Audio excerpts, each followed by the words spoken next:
Hello again, and look who's back. I'm back. Yeah. Third review, I believe, this year. Mm-hmm. And today, me and Alex are going to review the 1989 version of The Punisher. I don't know if it's out by this time. There's no release date as of when we're filming this, but The Punisher Netflix show is supposed to come out this year, and I guess I thought this would be a nice little tie-in review. And I believe this movie was the first adaptation of The Punisher, right? Straight from the comic book? Yes, it was. Okay. It was the first adaptation of the most well-known comic book anti-hero of the Marvel Universe. And I don't know if you know this, but The Punisher, it takes place in the whole Marvel Universe with Iron Man, Captain America, all those people. But he generally does not, the character doesn't generally associate with those heroes. Yeah, it doesn't seem to play well with others. 1989's The Punisher came out same year as Tim Burton's Batman, and this is not as well known as that movie. Right. But it's become a cult classic, and I know when this film came out, the reception was pretty negative to mixed at the time. For a lot of people, like comic book fans, and no disrespect, but comic book fans are kind of the worst when it comes to changing things for the adaptations. I get it. I get that way sometimes. Yeah. And this movie, well, it's not a horrible adaptation. There's only a little bit of the comic storyline in the film, mainly the Punisher's origin and his general mission in life. Which they seem to spend all of maybe 90 seconds on. Yeah. But that was just one of my observations. Come on, God. Answer me. For years I'm asking you why. Why are the innocent dead and the guilty alive? Or have you already answered? Have you already said to the world, here is justice, here is punishment? In terms of the origin story, like I didn't think they really spent a whole lot of time developing that and like making you really care that, oh, his whole family got killed. There's just kind of flashback, and care. And the few pictures we saw. Sure, yeah, but I mean, all told, I mean, there really wasn't enough time, I don't think, to really develop that relationship. But The plot of this movie is pretty simple to follow. The Punisher's on his revenge-fueled motorcycle. yeah, Through that. the sewer.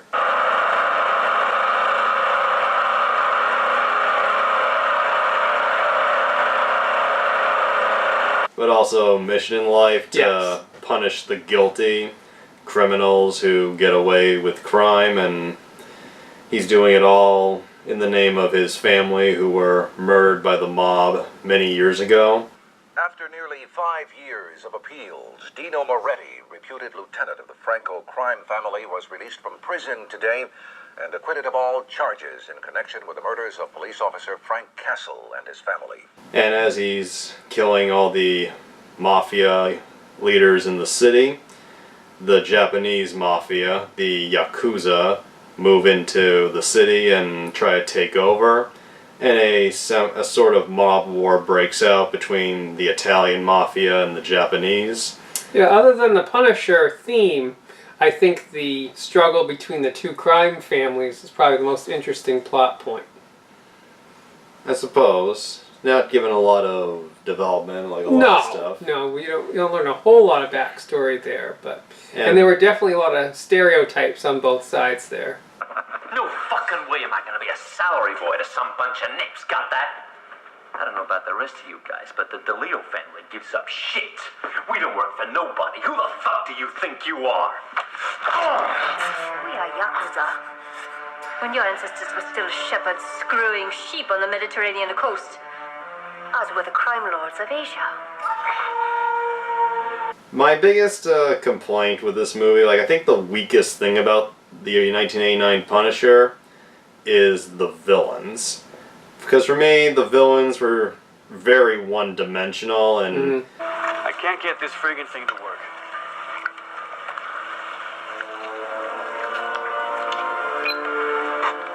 difficult. Fuck you. Fuck you. Fuck you. Wait. There's $500 million out there, assholes. Pull out. Italian mobsters, Japanese mobsters, and all the stereotypes you expect with those characters. Italian restaurant, the accents. Everyone acting tough, stupid, or showing not much emotion. You Americans have a great capacity for violence. But it is wild, unfocused. You will learn. This movie has a lot of flaws to it, like a lot of cliches, and as you said, not a lot of development in certain areas. But after seeing all the Punisher film adaptations, I'd say I like this movie a lot. There's the 2004 version with Thomas Jane and Punisher Warzone with Ray Stevenson. And when it comes down to it, the 2004 Punisher movie is my favorite movie in general. But of all the actors who have played the Punisher in film, I think Dolph Lundgren's portrayal is my personal favorite.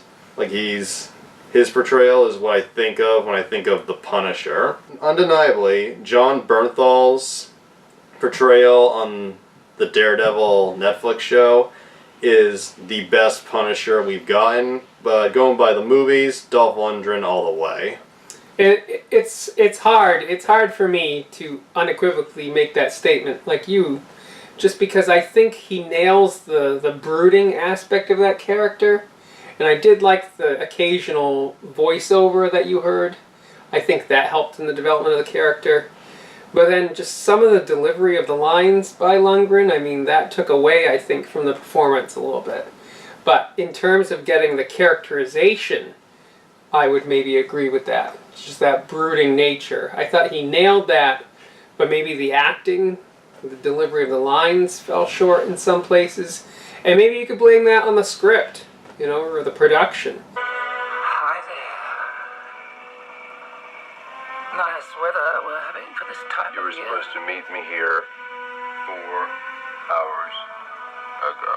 Something I really like about his portrayal is just what a broken shell of a human being he is. Yes, that does come through, even at the end there.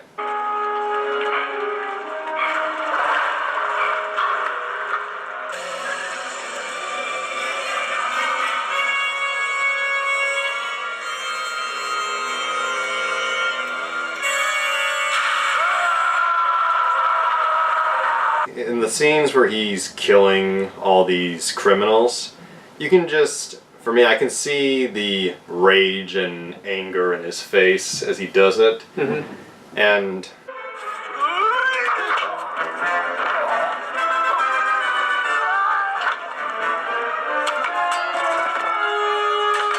he is so broken and he has so little to live for. Killing the guilty, delivering, I guess, his version of justice is the only thing that's keeping him alive. And as he said, at the very end of the film, we get that scene where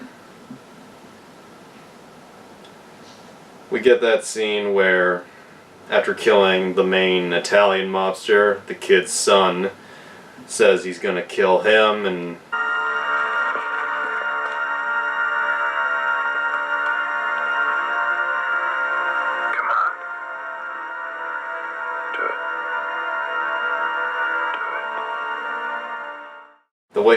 the way Frank Castle responds to this really lets you know that he's ready to die at any time. He just doesn't give a fuck anymore. And see, with this character, again, I think it's kind of mixed, because you say rage, whereas sometimes I feel like he was on purpose, you know, not just the bad acting here, but going through the motions, and almost like he was just going through and killing these people because he felt he had to live up to, you know, dedicating his life to getting rid of the guilty.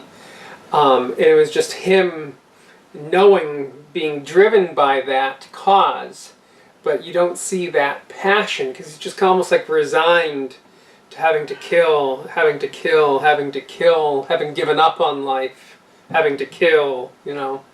It's almost like the character lacked that passion in the killing, and it was almost, mechanical in the way he was going about achieving his mission. But still, one foot in front of the other, in striving to achieve that mission of justice as he saw it. So it is kind of and I think that goes back probably to the comic book, and maybe why this is a decent adaptation of the character, because the comic book character is so complex in that regard, a hero that's killing people. Yeah. Whereas it's always been an interesting thing for some people that the Punisher takes place in the same universe as Daredevil and the Avengers, because he's not a superhero.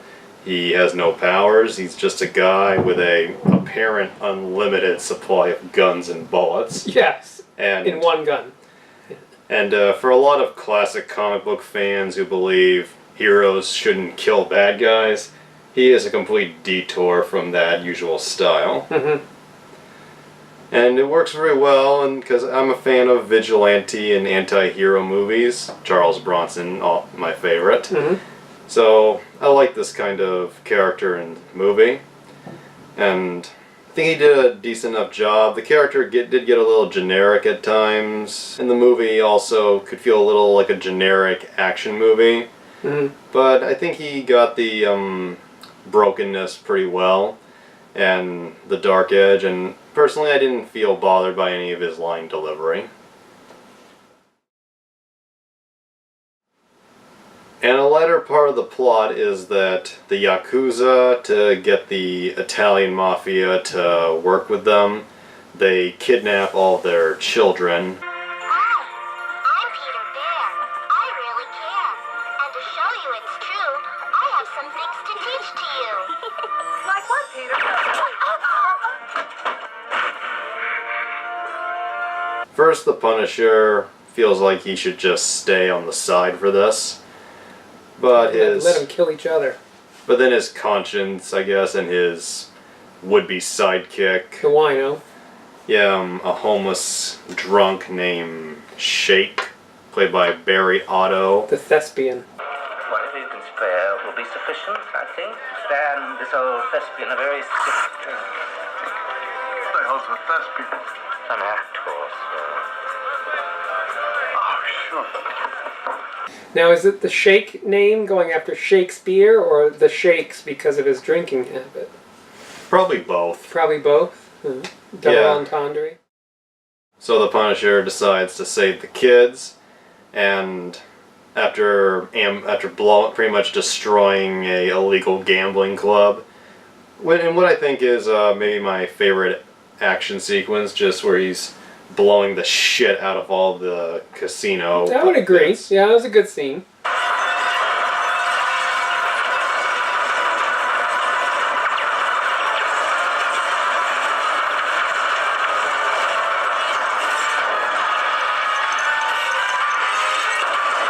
Unadulterated, just no stopping. destruction.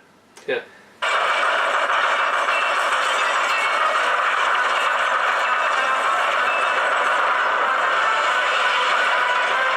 And after a brief bit scene where he gets captured and tortured for reasons, I guess.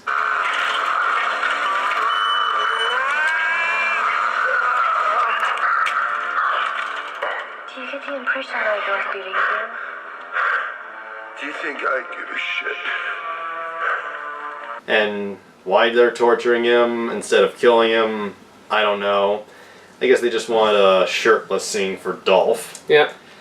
And we do get that funny one line where the main Japanese villainess, Lady Tanaka, asks, "Who sent you?" And then he goes, "Batman."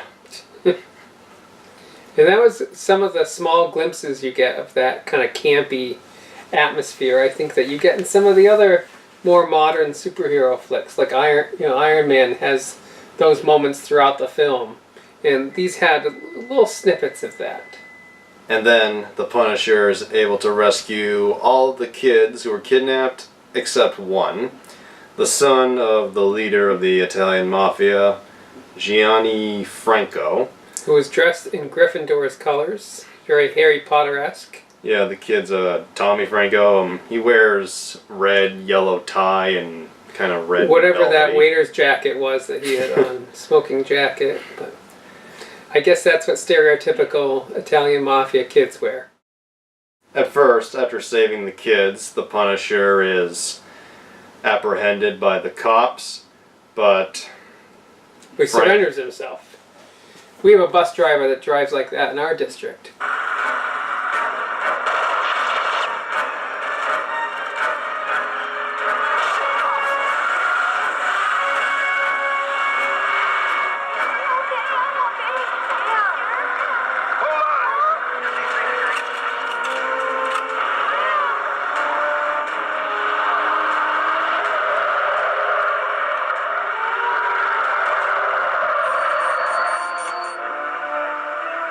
But then Franco busts him out as they're trying to transport him, and forcing him under gunpoint, and also the life of his former partner before he became the Punisher, makes Castle help him rescue his son.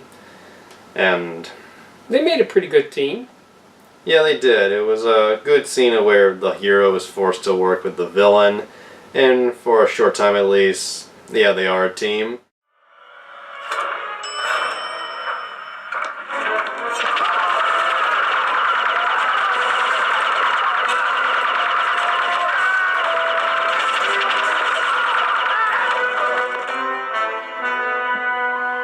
And then we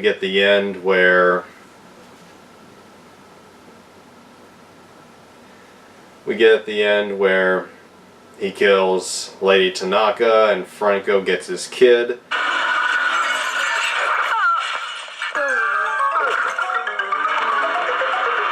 Tommy!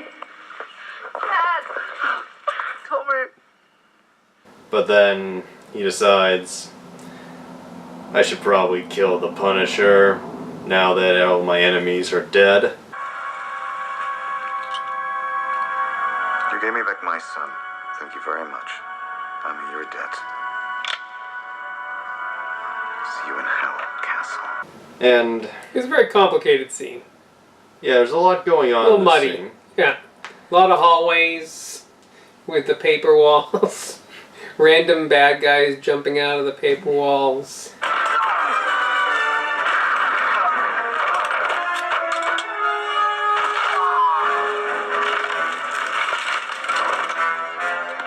Which made me think, how often do you think someone trips in this place?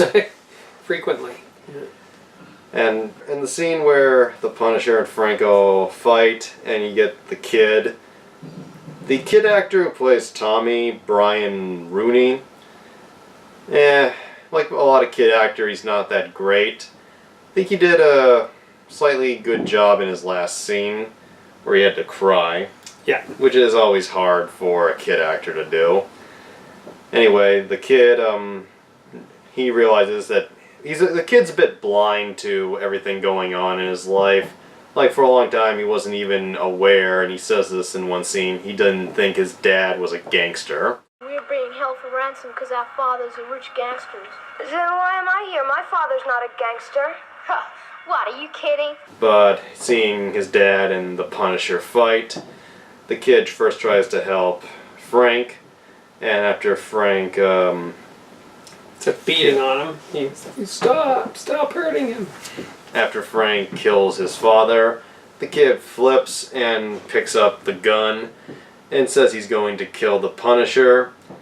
And this is that scene we talked about earlier where Frank, looking at the kid, just gets on his knees, grabs the gun and puts it to his head.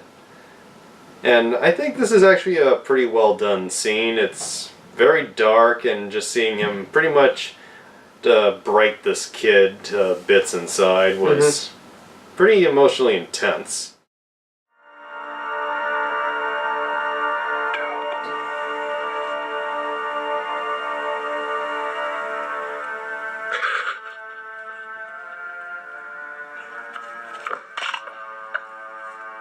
After that, the Punisher says, You're a good boy, Tommy. a good man.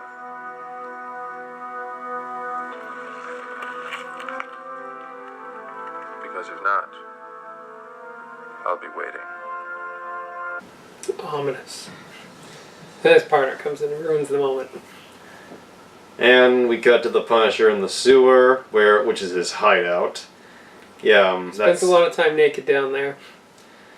Yeah, for anyone who's wondering, when the Punisher's not killing people, he's in his sewer lair, and he's naked. With olive oil or whatever. I don't know. Praying to... I don't know what he does down there. Praying to God, asking for answers, not getting any, and feeling, as long as I get no answers... So I'm guessing that's going to go on a while. Spends a lot of time on his motorcycle down the sewer. Don't quite know how that works, but... Well, couldn't fit a car, so... Sure. Yeah. A lot of tight spaces down there, you'd think. You'd hit his head, but... Oh, well.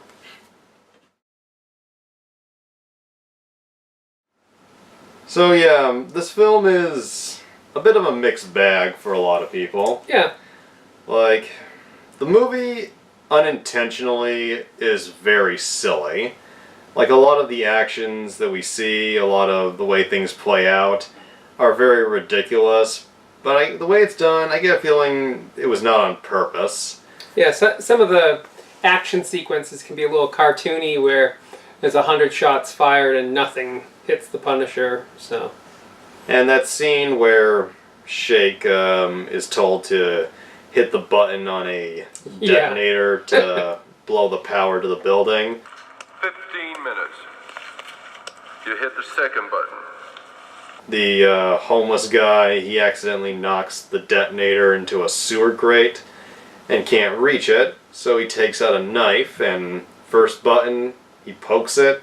And that's believable. And then the second time...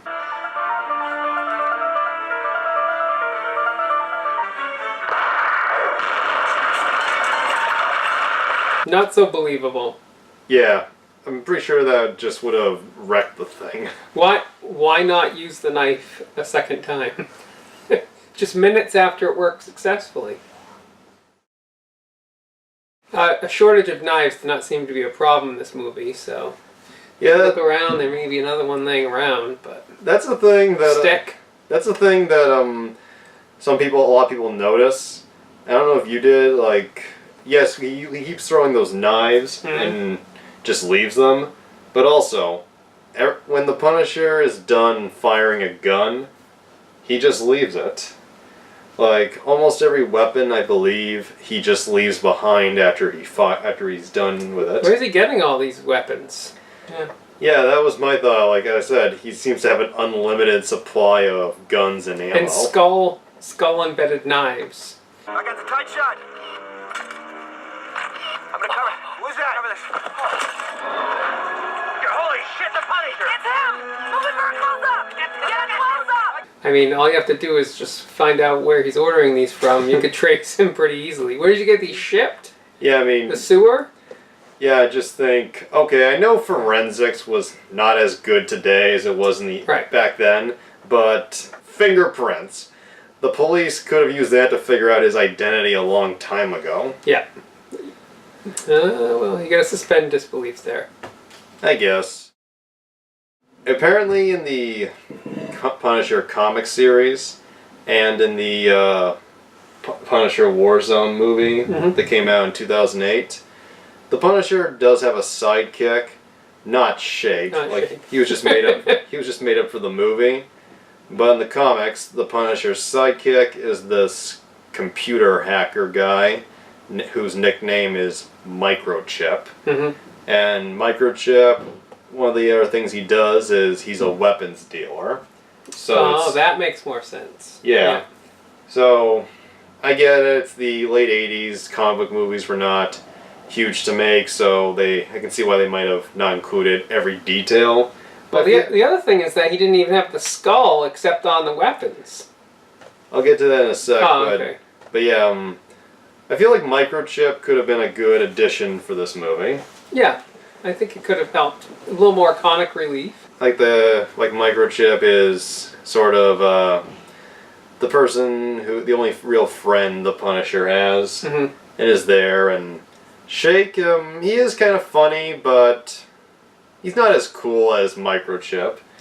Like, he's a homeless guy. He's always drinking, Rhyming. and He can rhyme. And, yeah, he's always quoting Shakespeare. And in a very weird scene when he tells the Punisher about the kids who have been abducted, he just keeps rhyming over and over. Yep. And I said this when we watched it, I just thought, he could make a rapper almost. It's what the situation called for. The children of the new bosses are now counted among their losses. They're being held for ransom by the Japanese. Pay they will, and all for naught. The children will be sold by the slave trade that they before. My God, man, don't you see? This is a result of your 5-year killing spree. You've weakened the fathers to such degrees they couldn't protect their own families. The Shakes character, he's the guy that supplies the Punisher with all of his intel, like what the bad guys are up to, where they're going to be. And the question is, how is he getting this information? I don't know. It doesn't seem like he has a whole lot of resources at his disposal, so maybe it's just the right place at the right time. Maybe. And one of the biggest complaints against this movie that I completely get is not once in this film does Dolph Lundgren wear the Punisher White Skull t-shirt. And I agree, that is bullshit. It's like Superman without his S. Or cape, yeah. No utility belt for Batman. Yeah, it's like a part of the Punisher's identity. But despite that, I still think Dolph Lundgren was a pretty decent Punisher. Was on the knives. Yeah, that was kind of funny. The movie, while not the best adaptation of the source material, did have Stan Lee as a consultant for the movie. Stan Lee was, I don't know if he was at the time, at one point he was the president of Marvel, and he's created so many of their superheroes. But it's funny that he's the consultant here, because he didn't create the Punisher. And I'm not sure just if he had that much involvement with the comic at any point. And you would think that he would have said, hey, maybe you should have the skull, since that is, you know, the symbol of the Punisher. If he was a consultant on a comic book movie, and he's the comic book guy. It's just a thought. It's hard to say. Some people claim it was a rights issue, others claim it was bad decision on the writer or director's part. So that's when Stan Lee's here to consult and say, hey. Well, I don't think he was as powerful in the late 80s. Yeah. In fact, New World Pictures, the company that produced and released this movie, New World actually owned Marvel at the time. Oh. So I guess that's how they were able to get the rights to make this movie. Yep. Before Disney bought it, before Disney was the evil empire over everything we know and love. And this is just a fun little fact that most people probably don't notice. There's a scene where the Punisher has a nightmare after he's been locked up in jail by the cops. He's riding through the sewer, he sees his children, and then the explosion. And I don't know if you noticed, but when that brief clip of his daughters squirting him and his wife with water guns, his daughters were wearing Spider-Man pajamas. Oh, I didn't pick up on that. Yeah, and no surprise, the Punisher and Spider-Man take place in the same universe.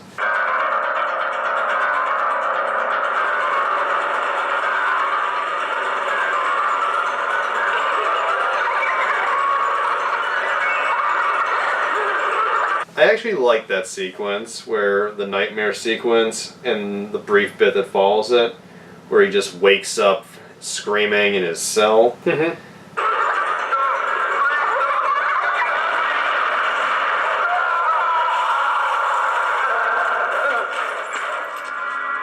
I like well done scenes of people like jerking out of a bad dream. And I thought that brief scene was a pretty good one. Yeah, and it helped to develop the remind you of the backstory. This is his reason for his mission. So Lets you know, also shows just how big he is. yeah. Like Dolph Lundgren's he's a pretty big ass man. Yep. He's 6'5", and I think he's the tallest actor to have ever played the Punisher. And he weighed, at the time I read, 220 pounds, solid muscle. Mm-hmm. And for a guy his size, I read he was actually before he was an actor, he was a karate champion. Oh. So he knew how to fight. He kind of gets lost sometimes with the other action heroes of that time period, but. As I said, I like Dolph's Punisher the best, but of all the movies, the Thomas Jane version's pretty good. Mm-hmm. Like, it's very well made, and the villains are a million times more complex and interesting. It's almost like with this one, if you took the Punisher aspect out of the movie, it wasn't a bad action film, but it's almost like the expectations of the Punisher and trying to live up to that almost makes this more of a failure than it ultimately was. Definitely, because in the world of 80s action films, this film is a ton of fun. It kind of reminds me a little bit of, say, Cobra with Sylvester Stallone. Another film that's a little convoluted and goofy at times, Mm-hmm. but overall is a lot of kick-ass fun, a lot of good action scenes, fighting, guns. I get a kind of a die-hard feeling out of it. But Cobra, like Die Hard's a bit more huge. Cobra and the Punisher, I feel, have a bit more of an urban look to them. yeah. And could you even guess what this movie's body count is? I gotta say it's probably over 100, just like the Punisher's. Surprisingly, it's not. No? No? The on-screen body count, not counting the explosion scenes, is 91. 90, so close. Very close. In that ninja room alone, they probably had 15 in there. Yeah, just spraying bullets and seeing the red drip through their white clothes. So this is everybody killed, not just killed by the Punisher. Yeah, like everybody we Okay. see getting killed. Because the Mafia war there on the dock, there's a lot of, probably another 15 right there.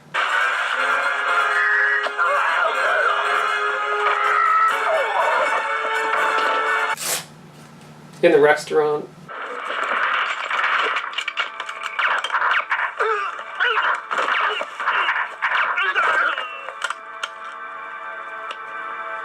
You fucking bitch!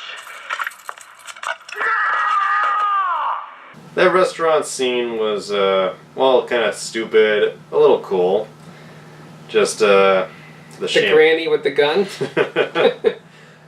Hey, grannies, midgets, guns, they all look cool with them.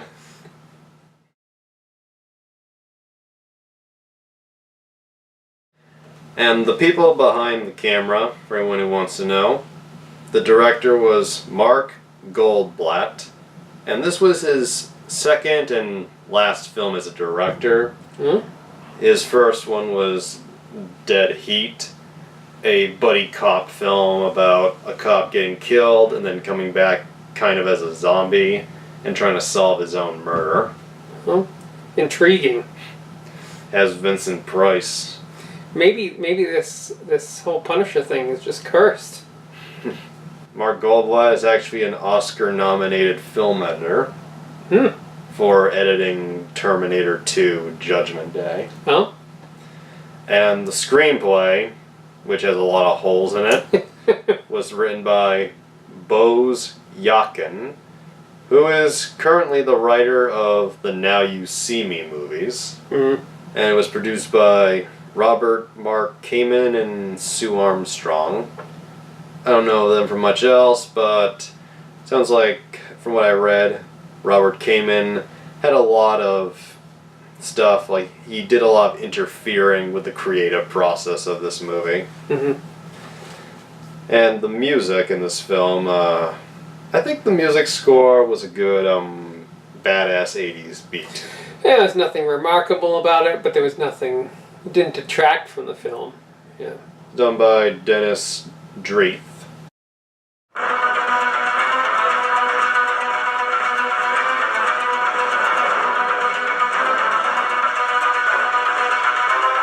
And then there's the cinematography, which I think the camera work for this film was pretty good, as someone who knows a lot about camera work. Yeah, the shots were very good. The only thing that I think would hurt it is the film's editing, which, like a lot of stuff, is a bit all over the place. Mm-hmm. The cinematography was done by Ian Baker, and the editing done by Tim Welburn. You know, I actually don't think this film ever specifically says what city it takes place in. No, it has kind of a New York, Gotham feel to it, but... Yeah, and it's funny because where was it filmed again? Oh yeah, I think it was Australia, right? It was filmed in Sydney, Australia. Interesting choice. I guess Canada was overbooked. Yeah.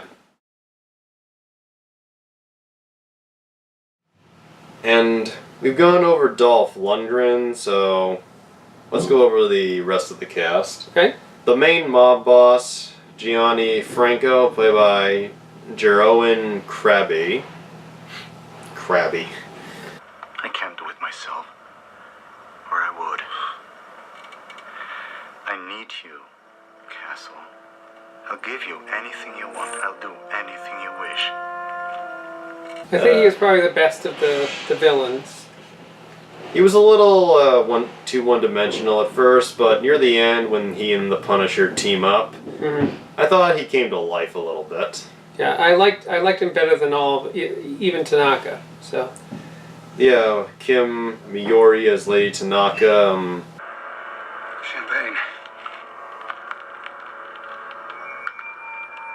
The glasses.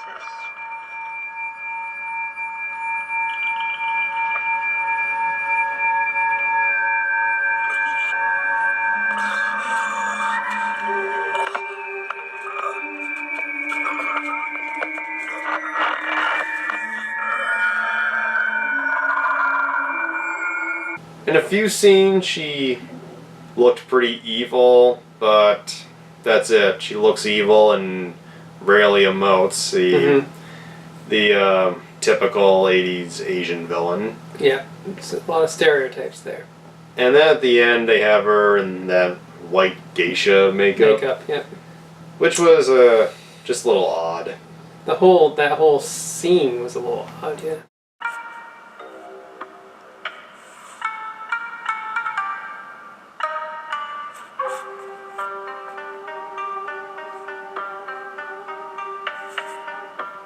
And then she does that laugh. And I watched this movie with my grandfather a couple months ago. And for him, he actually liked Lady Tanaka as a villain for the most part. But he found that bit at the end where she laughs just kind of ruined the character, if she had any.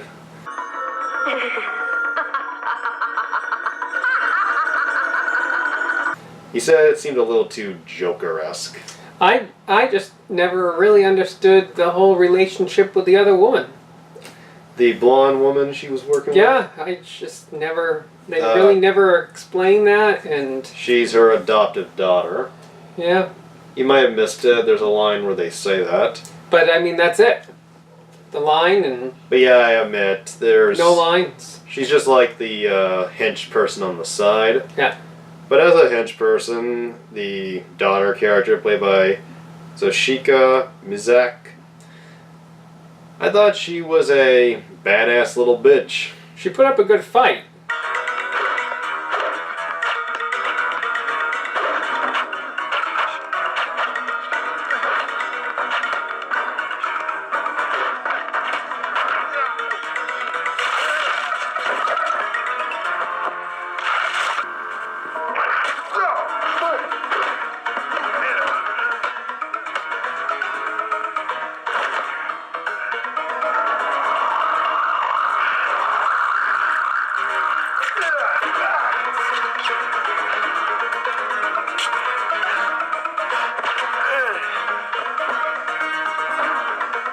She really kicked Dolph Lundgren's ass in a few scenes. And leg.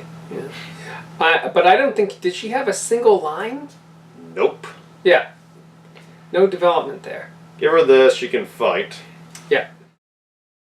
Barry Otto as Shake, he was a lot of fun. The character was not well written, but he was fun. Yeah. Where is the dope coming into? The dope. The dope. Oh, that. Pier 30.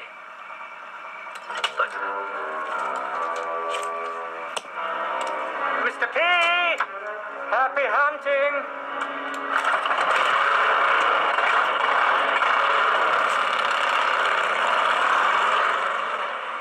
And last but not least, the cop characters. Mm-hmm.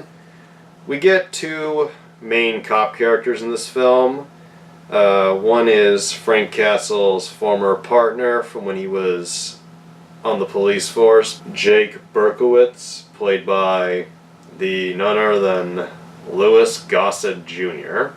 Lieutenant, are you sticking to your theory that the late Frank Castle and the Punisher are the same person? Absolutely. Despite the fact that the official police department statement Don't said you Castle people have died with anything his better family. to do with your time? It's 2 o'clock in the goddamn morning, for Christ's sake. Shit. And the other is Berkowitz's partner, Sam Leary, played by Nancy Everhard. I believe that Frank Castle's the Punisher.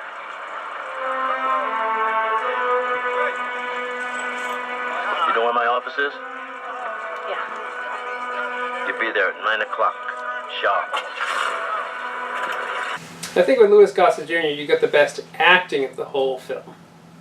Oh, no denying he is the best actor in this film, and I think he added a bit of class with his performance. Yeah. Like, I've seen Louis Gossett Jr. in a lot of movies, some of them pretty bad, but he's always been excellent, even in the shittiest movies. And I think he helped bring a little bit more out of Frank. And you got a little bit more of the backstory there, that they were partners. And I think it gives you a little bit more where you feel bad for Frank.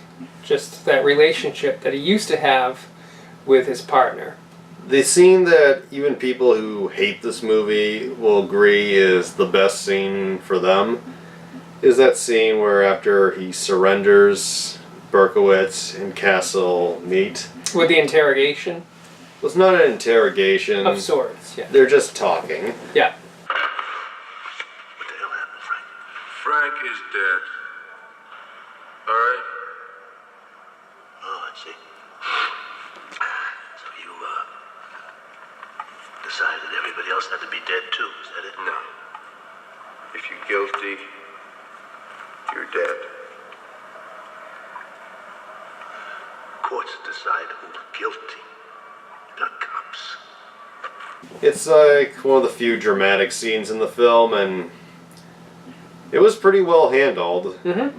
Well, even Dolph Lundgren was able to do a very good job in this scene. I've been looking for you for 5 years, man. Why the hell didn't you come to me for help? I didn't need your help. The Sam Leary character, played by Nancy Everhard. Yeah. Sorry. She was so fucking pointless that... She's a go-getter, though. She really wanted to grab the bull by the horns.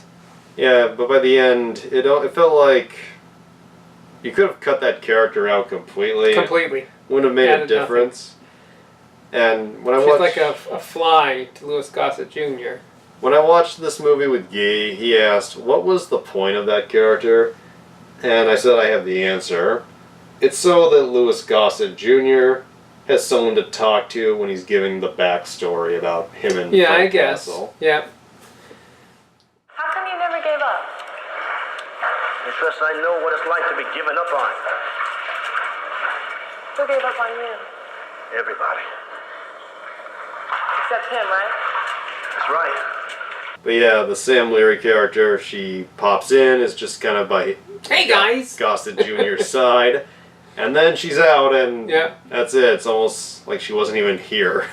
I thought it was quasi-comical when she tried to play the tough person, the tough cop. I think when she was talking with Frank, right? Yeah, and then he shut her up pretty quickly. You were his life before this ever happened. And you've been his life ever since, and you fucking well know that. How long do you think someone can live after you've cut out their heart? A long time. Like you? I mean, there's not a single tough thing about her, in my opinion at least. But, well. You get the feeling this movie maybe had 10 or 15 minutes originally in it that got cut out. Yeah. Like maybe a little more characters development. Yeah. When she first appears, she says to... She's giving her whole resume. She says that she was like an undercover cop with them, saying she played a hooker. Well, originally that scene was filmed, but they didn't include it. I mean, did she even get any was she in any of the action scenes? I can't think of her being in any of the action scenes. Because they said also that she was a good marks person, wasn't she? We never got to see any of that. Yeah. The closest thing to her being in an action scene is when that truck gets flipped or crashed. And they just knock her out. And one of the confusing things to me, I thought the title scene was a bit odd and underdeveloped. It just had those images. I don't know. Funny. That was strange to me. It's funny, Guy thought the same thing. I guess I'm a complete 180. I thought the title sequence to this movie was pretty fucking cool. Oh? Just the fluorescent tinted look and the way the screen kept expanding in the circles. I like that. It kind of had a 70s vibe to it.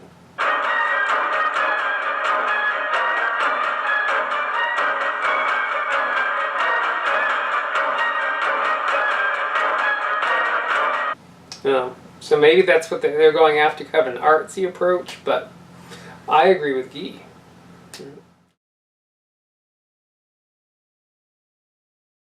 And I think a good note to go out on is quoting the best scene in the movie where Louis Gossett Jr. says, "What the fuck do you call 125 murders in 5 years?" And the Punisher responds, "Work in progress." A good start. So, on a scale of 1 to 10, what would you rate this movie? Oh, that's tough. I almost want to go 4, 5, maybe a 5. I think out of 10, I might go 5. It's not terrible. Would I watch it again? Probably not. Would I watch more Punisher? Probably. So I think it's right there in the middle for me. In terms of a movie, it's so-so. So maybe 2 out of 5 stars. Didn't hate it, but it's not one that I would necessarily recommend unless somebody's really into the Punisher backstory. Me, on a movie scale, like quality, I'd probably give it a 5.5. On an enjoyment scale, I'd give it a 7. And I would recommend it. If you like good cheesy 80s movies, it'll be fun to watch. Yeah. If you're a hardcore Punisher fan, I recommend only out of if you're curious, because for most comic book purists, that's the only reason they're gonna check this film out. I will say this: this movie is put into this category of the worst comic book adaptations ever made. And I think that's a little harsh. I think there's some competition there. I mean, there are people that put it right next to the Reb Brown Captain America movies and Howard the Duck. This movie is not Howard the Duck. It is not Howard the Duck. Not even close. But you may like it, you may hate it. Check it out and find out for yourself. See you next time. Goodbye.